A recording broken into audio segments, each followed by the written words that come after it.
What's up, everybody? My name is Ian Group, and I am a lawyer who takes complicated financial topics and challenges and concepts and simplifies them for you. In 2022, CNBC reported that 56% of Americans were not able to cover an unexpected $1,000 expense with their savings.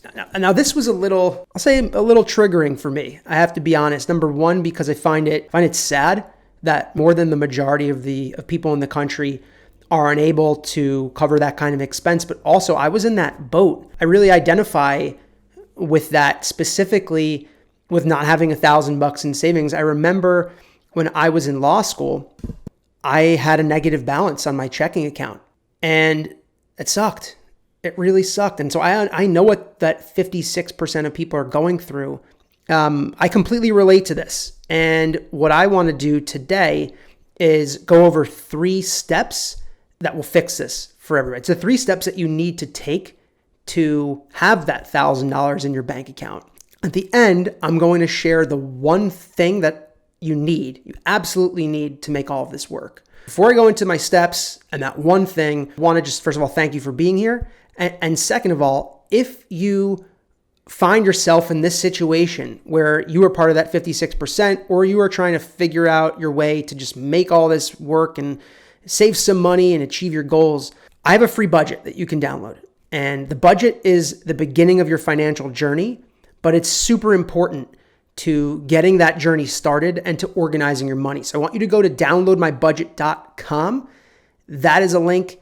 Download my budget. It's totally free. That will also put you on my email list, and I will send you one email every week, and it will have a tip or a video or something of value for you, financial related, whether it's me simplifying an issue or offering a solution to something. I promise I won't annoy you. I will only be helping you with the goal of you building wealth. So let's talk about 3 steps to having $1,000 in your bank account. The first step, easier said than done, but the first step is to increase your income. If you're in the position where you don't have $1,000 in your bank account, it could be a spending issue. We know that costs in the country and things are crazy high right now, but I want you to start to think about ways you can increase your income. Now, I'm coming at this from the perspective of somebody who's in the working world. Maybe you're a student. I'm going to give everybody a universal tip here for increasing their income, which is a side hustle. For me, I have a 9-to-5 job. I work for a tech company. Ian Builds Wealth is my side hustle. I'm making virtually no money on it. I've had some sponsorships, but I'm making almost no money. And I've been at it now for about 7 or so months. It's not going to come quickly. However, last year, one thing that I did to make some extra money was I went to the site Upwork. I'm a really strong writer. And so I went to Upwork, created a profile where I sought to help people write resumes and cover letters. I made several $100s just by doing that. Good things do not come easily. Again, this will take you some time, but I want you right now, think about one hobby that you have, one thing that you like to do. I was DMing with somebody about this, and they said to me, I really love design and putting outfits together and designing things for people. I asked them if they've heard of Canva. They said, yeah, of course I've heard of Canva. I said, well, go online to Fiverr and create a profile and hold yourself out as someone who can design X, something that you love to do, whether it's you want to design invitation covers for people's birthday parties, if you want to design a collage or even Instagram posts for creators, something. Hold yourself out as doing one thing in that field of design and test it. See if you can sell it. The same way that I'm not a professional resume writer, but I was still able to go and tell people, look, I'm new to this. I've done it for me and for friends and family. It's all worked out well. Would you be willing to take a chance on me? People are willing to take a chance. People are willing to buy things if they see value. What do you see that you can do, and how can you add value to someone's life?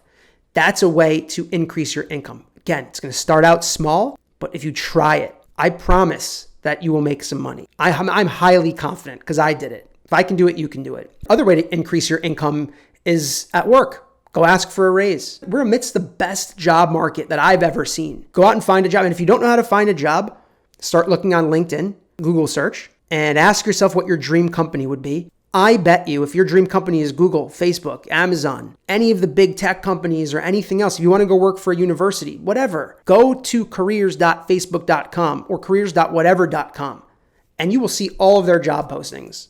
Leverage the two together as well. Facebook, you find a job posting, you want to go and try to connect with somebody there because you think your resume is going to be in a sea of other applications. Go on LinkedIn, see who you might know.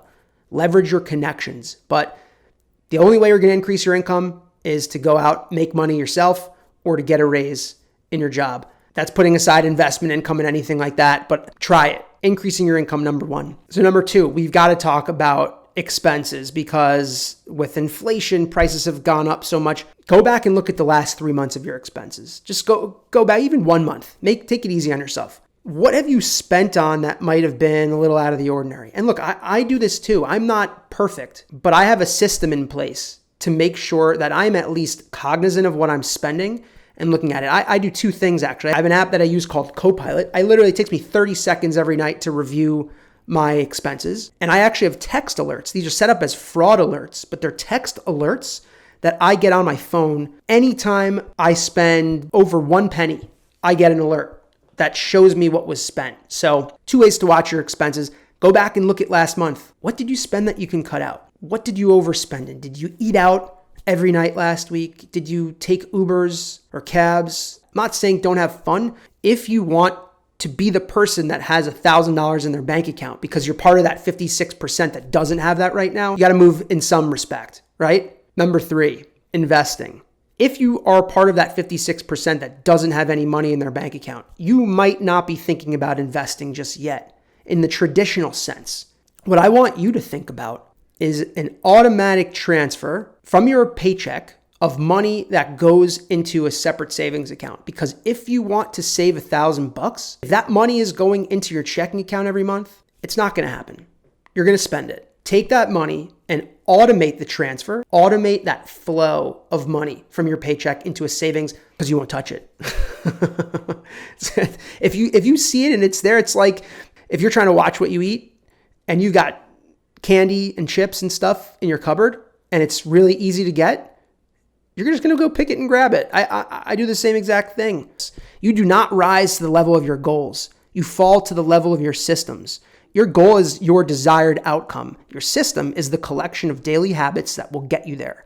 Spend less time focusing on outcomes and more time focusing on habits that precede the result. You gotta make the things that you wanna do convenient and the things you don't wanna do inconvenient. So if you don't wanna pull from that savings account, make it inconvenient to get there. Quick recap. We talked about 3 things: increasing income, reducing expenses, investing early. Those are all going to get you to be the person that has $1,000 in their savings account. I'm going to tell you the one thing that you need to put all of this together. The one thing is intent. If you are not specific and intentional in what you do, it will be impossible to succeed. If you just say, I want to save some money, in my experience, going to go nowhere. But if you are intentional and you say, I'm saving $1,000 and you figure out a plan to back into that. I'm going to save $100 a week for 10 weeks. I'm going to save $50 a week for 20 weeks. That is the kind of plan that's going to get you there. And if you take the 3 things that I told you to increase your income, imagine if you had a side hustle income,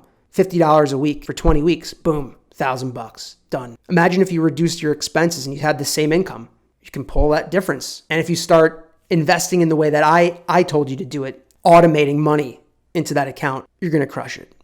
So increase income, reduce expenses, invest early, do it all with intent. I want to know what happens. So if you are so inclined to try this, please let me know. Please leave some comments below. That about wraps up the show. Again, I am Ian Group. I am here to help you build wealth. So remember, 3 tips: increase your income, reduce your expenses, and invest early. Do it all with intent, and I promise you're going to be well on your way. If you like this episode, please subscribe. Please comment below. Would love to hear where you're at in your journey. And if you're just starting or if you need a little more guidance, go to downloadmybudget.com. My whole desire with downloadmybudget.com is to give you value. So go check that out. Thanks for listening, and we'll catch you next week.